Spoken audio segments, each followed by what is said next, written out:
মাঝরাতে কোনো কোনো দিন আধখা কপাটে ঠেকলে ঝনঝন করে। যে কেউ আইয়া কয় আমি থাকতে চাই, কিংবা কয় বেরিয়ে এসো। আমার কোনোটা করা হয় না। আমি ভালো নেই এই কথা শুনেও ঝনঝনানি থামে না। মায়ের নাড়িছেড়া বাইরেও চামের গন্ধ দূর হয় না। সময় নেই, আমি পাশ ফিরে শুইয়া পড়ি।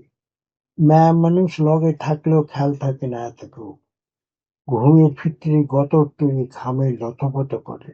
হায়, সামান্য সহানুভূতিও পিঠের হাড্ডি সোজা কইরা দেয় কতজনের। এই কোঠায় মইরা থাকলে 2 দিন কি 10 বছর বাদে খোঁজ পড়বো আমার। দিন রাত্রে কোনো হেরফের হইব না পেট থেকে। 99 জন মানুষ দম বন্ধ কোঠায় এমনিতেই হ্যান্দায় পড়ে। এতটুকু চাম কুচকায় না পেট থেকে। মরণের বাদে সোহাগ খাওয়া গালে আর দাড়ি গজায় না, নখ বাড়ে না, লোম বেঁকায় না, চোখে কেতু ভাসে না, গতর দিয়ে ঘাম ছোটে না। শরীরে পিরিত বিদ্রামী রিস্পিতা শরীরের লগেই পৌঁছে যায়। ব্যাপক গরমে একসময় সময়ের তফাতে ঠান্ডা হইয়া পড়ে।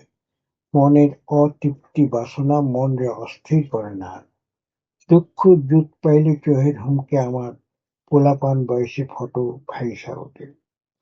মায়ের চেহারা মনে পড়ে, সোনার নাকছাবি চিকচিক করে, লাল চশমা ফাঁক দিয়ে ব্যাপক কিছু সূর্যে লাগে।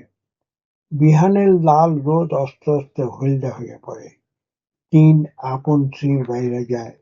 শরীর নষ্ট করে দেখি পীড়িত বেশি দিন টিকা থাকে না। সর্বস্ব নষ্ট কইরা অহন আমি স্বাভাবিকতা চাই।